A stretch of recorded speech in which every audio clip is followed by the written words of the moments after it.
마가복음 16장 12절부터 15절까지 있는 말씀, 제가 한 절, 여러분들이 한 절 이렇게 읽도록 하겠습니다. 그 후에 그들 중 두 사람이 걸어서 시골로 갈 때에 예수께서 다른 모양으로 그들에게 나타나시니 두 사람이 가서 남은 제자들에게 알리었으되 역시 믿지 아니하니라.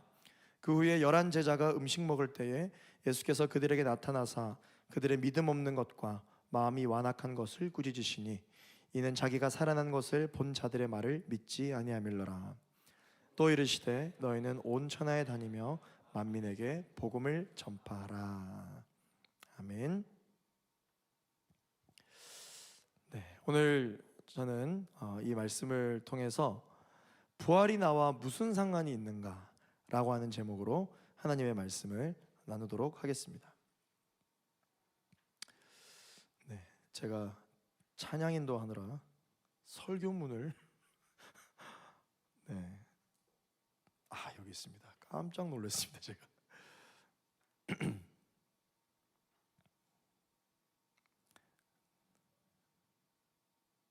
네, 제가 오늘 같이 찬양 인도한다 그래가지고 참 기도로 준비를 많이 했는데 목이 너무 안 나와서 병원에 가보니까 결절 초기라고, 이제 그래서 목 상태가 여전히 안 좋지만 무사히 찬양 인도를 잘 넘긴 것 같습니다. 네, 여러분들 또 같이 기도해 주신 분들도 있는데 네, 감사합니다. 부활이 나랑 무슨 상관이 있는가 라고 하는 제목으로 말씀을 나누겠습니다. 그런데 오늘 원래 설교의 제목은 이게 아니었어요. 원래 오늘 설교 제목은요, 삶은 계란이다 였어요. 이게 원래 제목이었어요. 네, 지난주에 이제 교역자실에서 목사님들과 이렇게 대화를 나누다가 어떤, 여러분들 게임 좋아하시나요? 그 게임에 어떤 그 숨겨져 있는 그 게임 제작자의 어떤 그 선한 의도 이런 것들이 반영되어 있는 걸 찾는 거를 이제 이스터에그라고 한다고 제가 들었어요. 카톡에도 이스터에그가 있더라고요. 뭐 설레임 이런 거 치면 갑자기 화면에서 뭐 이렇게 벚꽃이 막 날린다라든지 그런 기능이 있는 것처럼 이스터에그에 대해서 막 이야기를 나눴어요. 이제 부활주일 준비하니까. 그러다가 이제 찬양 인도를 하신 우리 김영태 목사님 아시죠? 네, 그분의 실명을 저는 이렇게 거론할 정도로 친합니다. 김영태 목사님이 갑자기 그런 얘기를 하는 거예요. 부활절 설교 제목에 진짜 좋은 제목이 있다는 거예요. 그래서 제가 그게 뭐냐 이제 그랬더니 아주 그 엄중한 목소리로 삶은 계란이다 이렇게 또 이야기를 하는 거예요. 그래서 제가 그 말을 처음에 듣고는 무슨 뜻인지 몰랐어요. 그래서 처음 삶은 계란이다? 뭐지? 했는데 가만 생각해보니까 이게 이중적인 의미가 이제 있는 거죠. 뭐 요즘은 이제 계란이 부패할까봐 이제 구운 계란을 많이 이제 하지만 불과 몇 년 전만 하더라도 이제 삶은 계란을 교회에서 이렇게 해서 부활절에 많이 먹었거든요. 그런데 이제 그런 의미뿐만 아니라 이제 우리의 인생, 삶, 이 삶은 계란과 같은 것이다 이제 이렇게 하는 중의적인 의미가 있는 거예요. 그래서 제가 너무 좋은 거예요. 그래서 제가 이거 설교 제목으로 해야겠다. 내가 지금 아니면 언제 하겠냐. 성인 가서는 이런 걸 못하니까 청년 때 해야 되겠다. 그래서 삶은 계란이다 이렇게 설교 제목을 정했었어요. 이제 제 안에 근데 이제 그런 생각이 있었죠. 부활이 장난이냐, 설교 제목을 이렇게 장난스럽게 정하냐, 그런 생각이 저 안에 있었거든요. 근데 원래 이제 제가 신앙생활을 할 때 제가 워낙 엄격한 신앙 그 교육을 받으며 자랐기 때문에 그 신앙생활을 무겁게 하는 거에 제가 약간 그 관성적인 반응이 있어요. 싫어요. 무겁게 생각하는 거 싫어. 죽음 눈물 막 짜내고 뭐 부활 너무 이런 걸 제가 싫어해서 뭐 어때, 삶은 계란이다, 얼마나 이게 유쾌하고 재밌냐라고 해서 이제 그냥 넘겼거든요. 근데 여러분 이제 보셨는지 모르겠습니다. 이번 주에 우리 예배팀에서 아이디어를 내서 고난주간 플레이리스트가 이제 유튜브 컨텐츠로 이제 올라왔어요. 여러분들도 이제 일주일 동안 이제 들어보시라고 이제 보내드렸었는데 별 기대 안 했거든요, 사실은. 근데 반응이 꽤 좋더라고요. 네, 그래서 이 조회수가 7,500이 지금 넘게 나왔어요. 더 많이 기대해 주세요. 여러분 아이디어를 내준 우리 예배팀에게 박수 한번 보내주시고요. 네, 그래서 저는 이제 이 썸네일을 저한테 컨펌 나눠 그냥 올렸거든요. 그래서 왜 컨펌 안 받냐 그랬더니 목사님 컨펌 받으면 이건 통과가 되지 않습니다 라고 해서 그냥 올렸대요. 그래서 제가 이걸 보는데 주여 이 무거운 십자가는 이불인가요? 그래서 그렇지, 역시 이 고난과 부활 이런 거는 그렇게 엄격하면 안 돼. 저렇게 재밌게 가깝게 친근하게 표현할 수 있지 라고 생각하면서 삶은 계란이다 해야 되겠다 라고 제가 생각을 했거든요.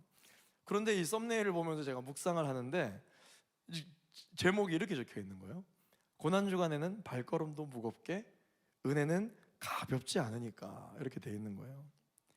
아니, 은혜는 가볍지 않다고 해놓고 썸네일에 갑자기 너구리가 이불을 덮고 있지만, 저는 은혜는 가볍지 않으니까 이 단어가 저의 마음에 와닿았어요.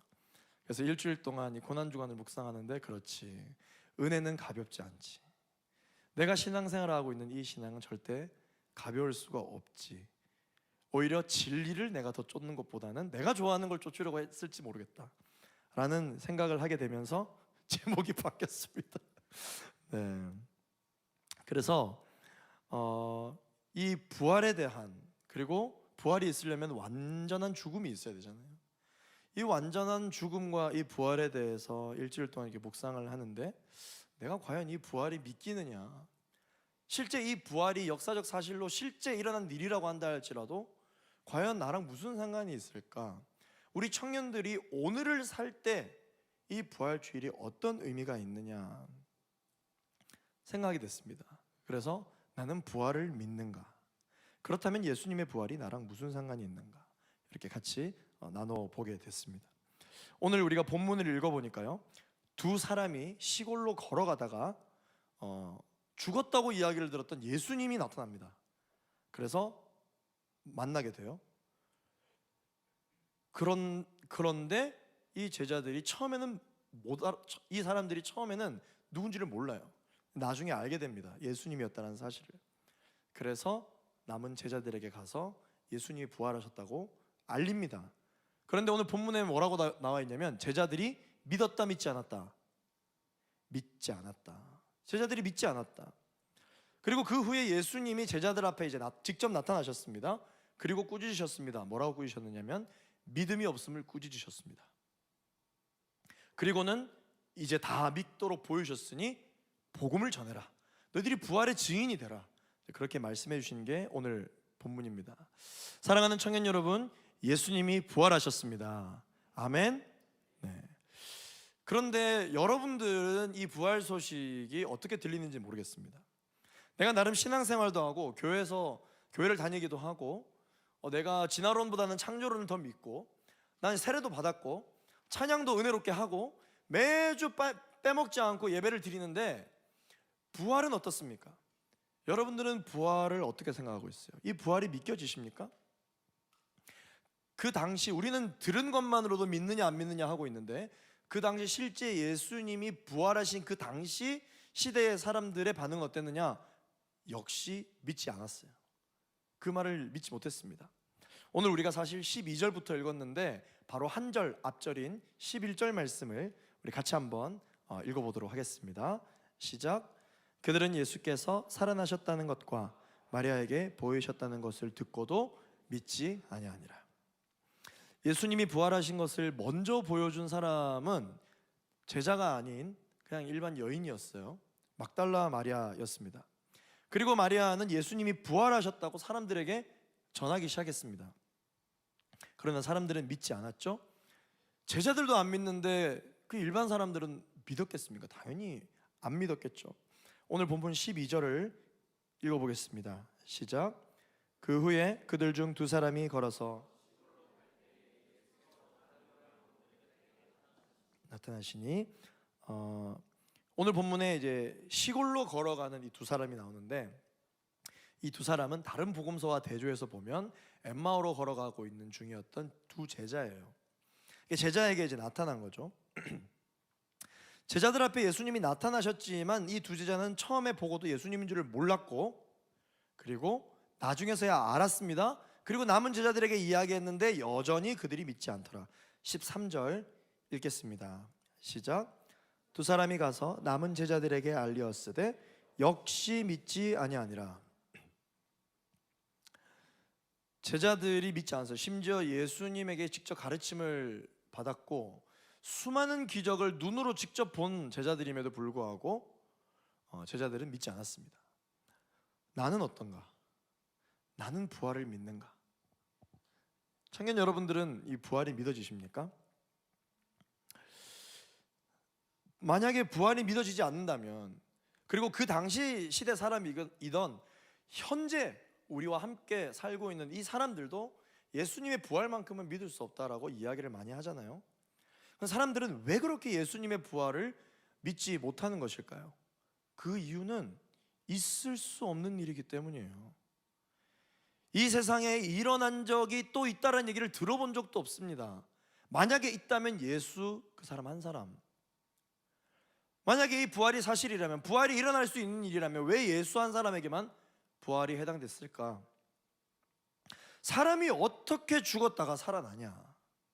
그 당시 사람들이 예수님을 너무 사랑하고 너무 원해서 헛것을 본 게 아니냐, 유령을 본 게 아니냐.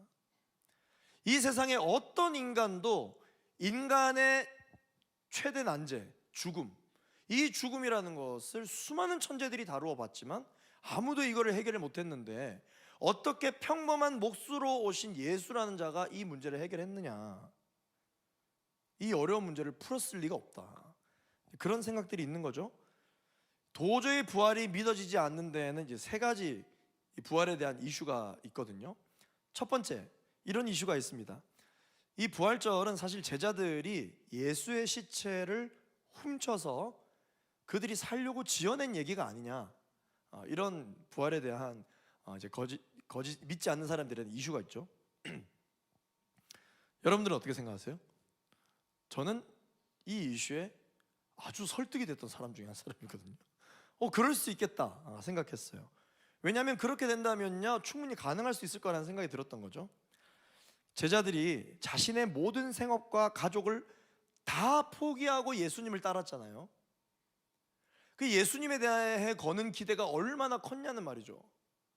그런데 예수님이 자신의 생각과 계획대로 인류를 구원하지 않고 죽어버렸어요. 그럼 제자들은 사실 무서워서 두려워서 다 도망가긴 했지만 일단 예수님이 죽었잖아요. 그러면 이제 제자들은 어떻게 살아야 되냐, 뭘 하고 살아야 됩니까? 기대했던 만큼 실망감이 엄청 컸을 겁니다. 그래서 이 부활을 믿지 못한 이 이슈에 대해서 이야기하는 사람들은, 그래서 제자들이 이왕 이렇게 된 거 살아야겠다 해서 제자들이 모여서 작당 모의를 했다. 그래서 예수의 시체를 무덤 문을 열어가지고 훔치자, 그리고 부활했다고 우리가 논리를 만들자, 그렇게 이야기를 했었겠지 않았겠느냐라는 말들이 있습니다. 이런 얘기 들어보셨나요? 여러분들도 그런 생각을 해보셨나요? 저는 해봤는데 분위기가 싸늘해서 한 얘기예요, 제가. 자, 그런데 만약 이것이 사실이라면 어느 정도는 이해가 되는데 풀리지 않는 부분이 있습니다. 자, 제자들이 만약에 실제로 시체를 훔쳐서 작당 모의를 해서 이 거짓 논리를 만들었다면 제자들의 인생은 어땠느냐? 제자들이 전승에 따르면 전부 다 순교당했어요. 전부 다 순교했습니다. 여러분, 아무리 작당 모의를 했다고 해도 그렇지, 자기들이 살겠다고 만든 거짓말에 한 사람도 빠짐없이 목숨을 걸었느냐? 목숨을 걸었다면 적어도 목숨을 걸 만한 가치가 있어야 되잖아요. 근데 이것이 사실이라면 제자들이 이런 일을 하는 그 중요한 가치는 살려고 한 거거든요. 근데 예수님을 전했다라는 이유만으로 죽어야 됐던, 순교를 당해야 됐던 그 순간에 만약에 살려고 이런 작당모를 했으면 순교를 당하면 안 되죠. 사실은 내가 거짓말을 했다 라고 이야기를 했어야 됐다는 거죠. 그것도 한 사람도 빠짐없이 다 순교를 당했다는 것입니다.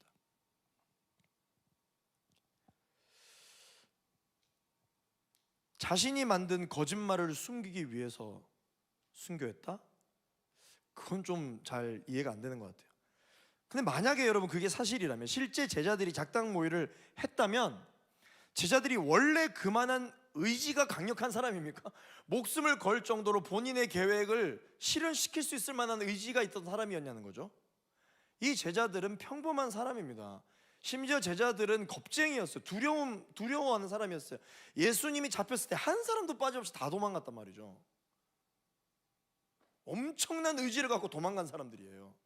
근데 이 사람들이 이렇게 된 거 어쩔 수 없다라고 모여서 목숨을 걸 정도로 다시 이 거짓 작당 모의를 했겠냐는 것이죠. 목숨을 두려워하지 않을 만한 가치가 있어야 가능한 건데 제자들은 그런 그릇이 못 되거든요. 그런데 어떻게 다 순교를 했느냐? 그렇다면 제자뿐만 아니라 여러분 바울은 어떻습니까?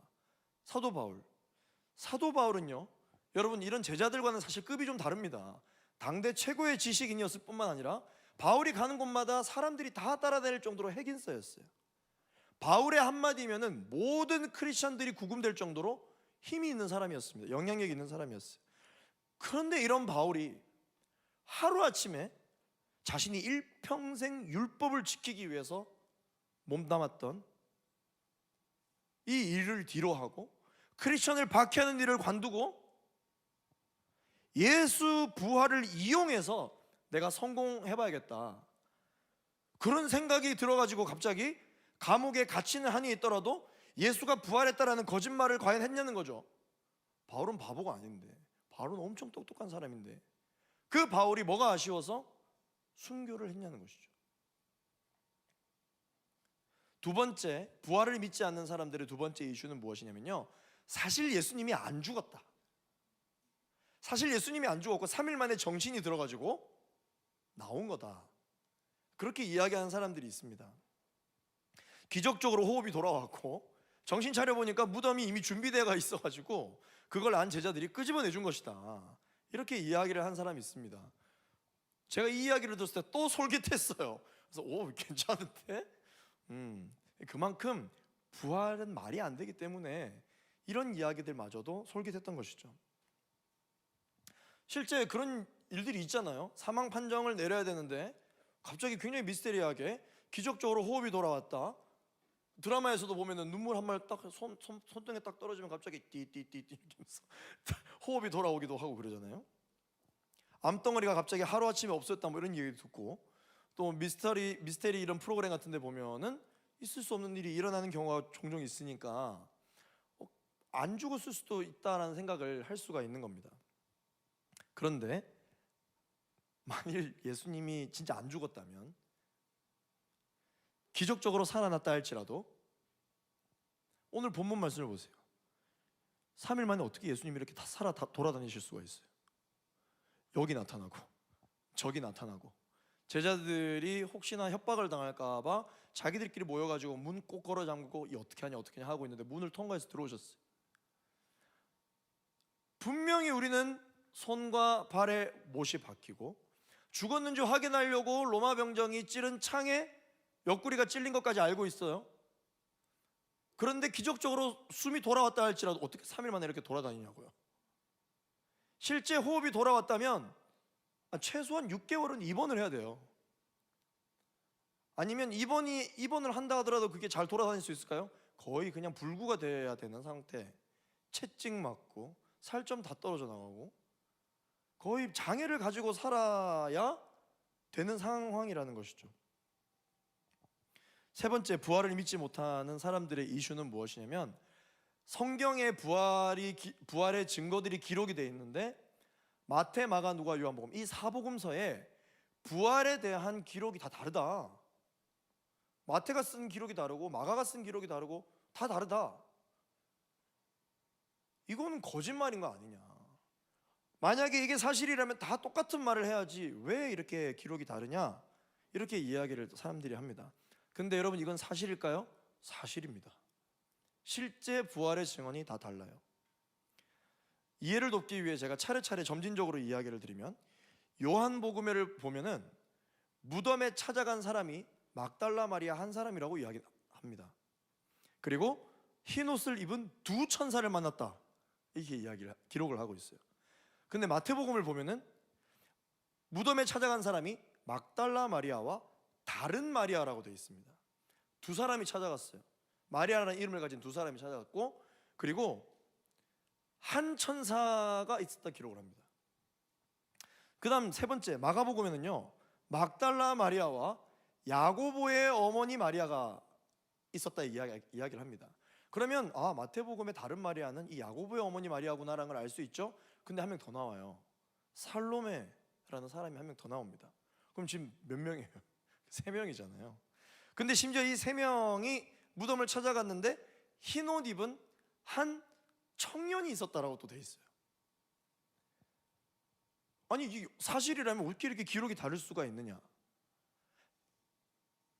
그런데 여러분, 자기들끼리 짠 것이기 때문에 이렇게 지금 서로 증언이 다른 거다 이렇게 이야기를 하는데요, 만약에 제자들이 진짜 이 부활을 조작해서 기록을 하자라고 했다면 다 똑같아야 합니다.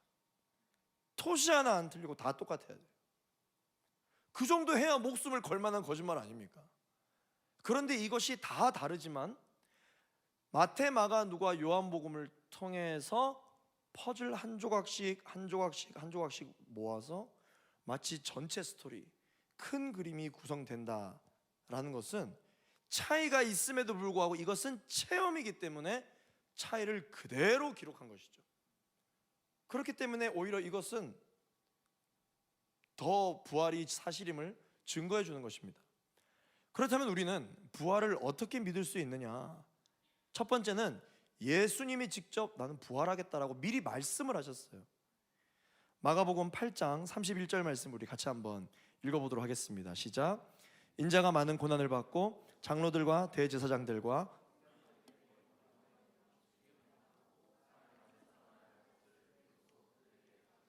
그렇죠, 예수님이 가르쳐 주셨습니다. 그 다음 두 번째, 우리가 어떻게 부활을 믿을 수가 있냐면 목격자가 한두 명이 아니에요. 목격자가 많습니다. 고린도전서 15장 3절부터 8절까지 말씀 우리 한 목소리로 읽어보겠습니다. 시작.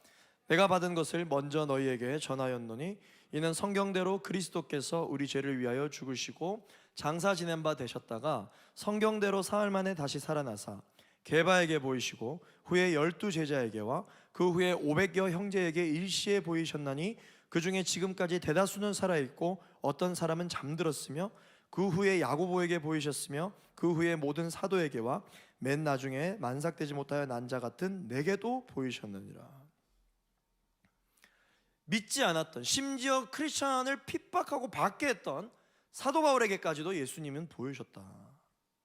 예수님이 직접 말씀하셨고 예수님을 믿는 사람들에게 나타나 보이셨고 예수님을 믿지 않는 사람에게도 나타나 보이셨다. 심지어 성경은 그 당시 유대 문화 특성상 남자만 인원수의 계수가 되어 있습니다. 그러면 여기에 계수되지 않은 여성들과 그리고 어린아이까지 포함하면은 실제 예수님이 부활한 것을 목격한 사람은 기록만 따져봤을 때 1000명 정도 돼요. 그 다음에 세 번째, 어떻게 우리가 부활을 믿을 수 있느냐? 저 따라서 고백해 보겠습니다. 무덤이 비었다. 자, 성경에 기록되기를 예수님의 무덤이 없지 않아요. 무덤이 있습니다. 무덤이 있다라는 것은 완전한 죽음을 말하는 거예요. 죽었다. 죽었기 때문에 이 사람 여기 장사 지내야 된다. 그런데 무덤이 비었다는 겁니다. 무덤이 있는데 무덤이 비었다라는 것은 분명히 죽었는데 그 안에 있는 시체가 없다는 겁니다. 살아났다라는 것이죠. 그래서 기독교의 유일한 특징이 있다면 그것은 바로 빈 무덤이에요. 빈 무덤. 끝으로 네 번째, 우리는 어떻게 부활을 믿을 수 있느냐? 창조를 믿는다면 부활을 믿는다는 뜻입니다. 여러분 생각해 보세요. 여러분들이 뭘 만든다고 생각해 봐요. 창조가 어려워요? 부활이 어려워요? 창조가 어렵죠. 여러분이 만약 창조주 하나님을 믿는다면, 이 세상의 모든 천지 만물은 하나님이 말씀으로 창조하셨다, 이것을 만약에 믿는다면 창조주 하나님 입장에서 부활은 훨씬 쉬운 거예요. 말씀을 맺겠습니다. 여러분은 부활을 믿으십니까? 그렇다면 이 부활은 오늘 여러분들과 무슨 상관이 있습니까? 그것은 바로 하나님께서 우리에게 새 생명을 주시는 것입니다. 그리고 믿는 우리들에게 천국 소망을 가질 수 있게 해주십니다. 새 생명과 천국 소망, 이 두 가지가 저와 여러분들에게 부활이 관계 있는 것이죠. 부활이 뭔지 아세요? 부활은요, 나도 다시 살 수 있다.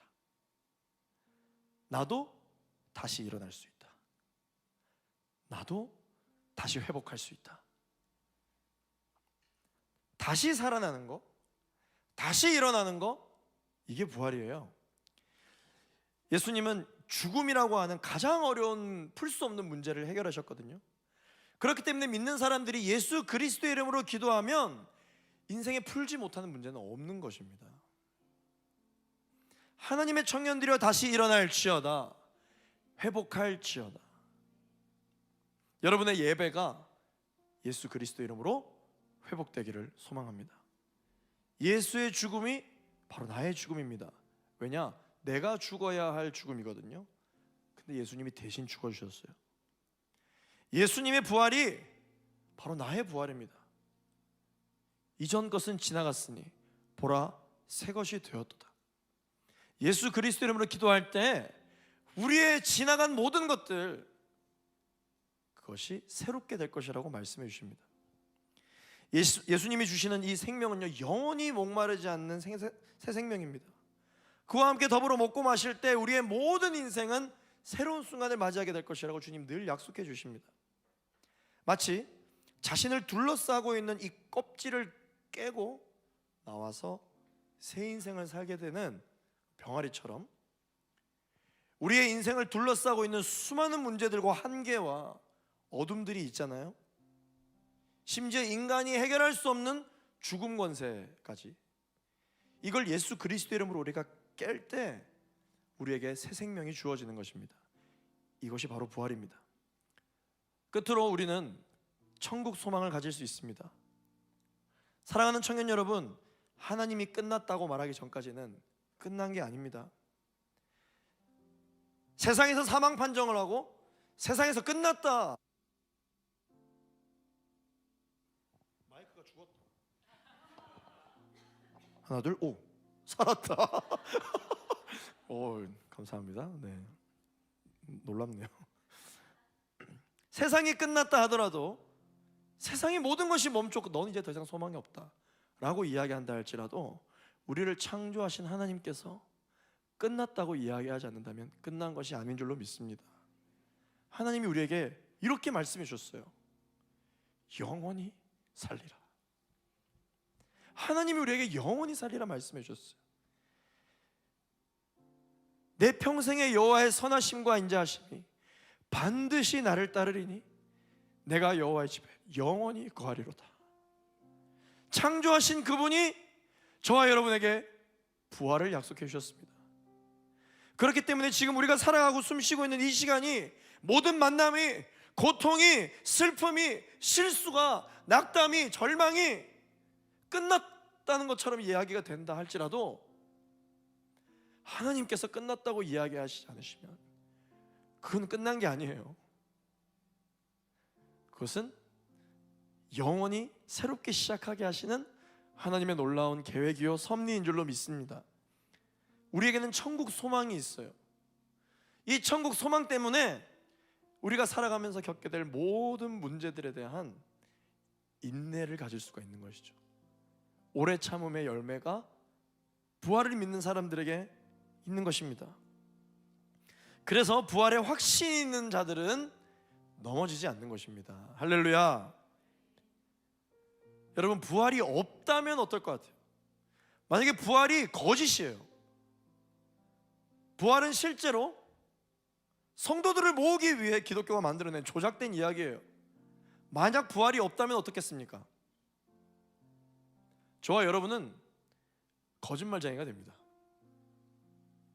저와 여러분들이 세상 속에서 열심으로 이 믿음을 지켜나가며 살아가고 있는 모든 신앙이 다 거짓말이 돼요. 그리고 결국 우리는 여전히 죄와 죽음의 문제를 해결하지 못하고 살아가게 되겠죠. 그리고 모든 인류 중에서 가장 불쌍한 사람들이 됩니다. 사랑하는 청년 여러분, 우리 마지막 15절 말씀 읽고 같이 기도하도록 하겠습니다. 함께 읽겠습니다. 시작. 또 이르시되 너희는 온 천하에 다니며 만민에게 복음을 전파하라. 할렐루야. 아멘. 우리는 어떻게 살아야 하나? 바로 부활의 증인으로 살아야 됩니다. 부활의 목격자, 부활을 체험한 자들로 살게 되는 것이죠.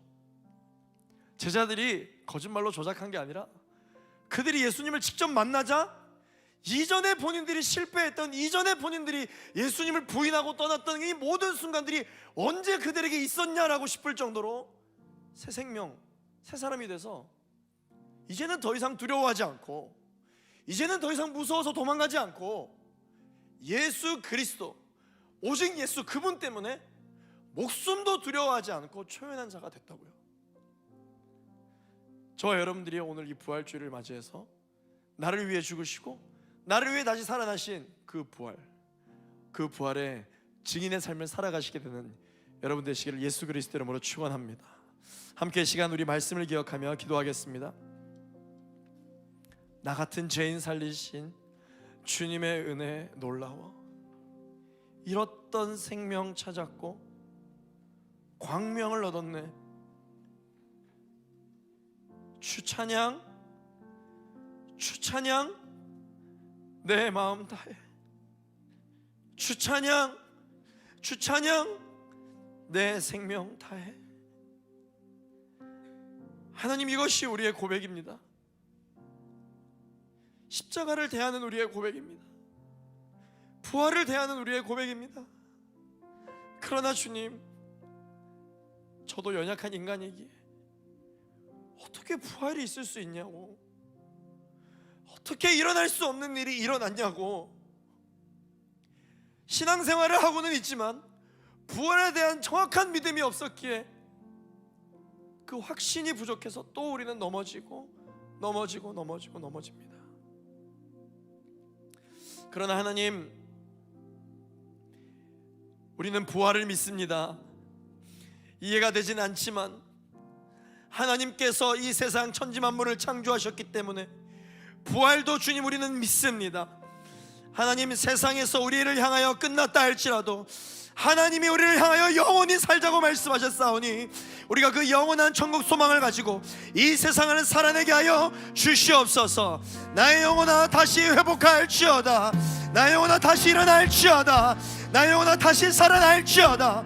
하나님이 이 부활신앙을 통하여서 우리의 모든 신앙 가운데 예수 그리스도 이름으로 일어나는 은혜가 있게 하여 주시옵소서. 주여 한번 부르시고 합심하여 기도하겠습니다.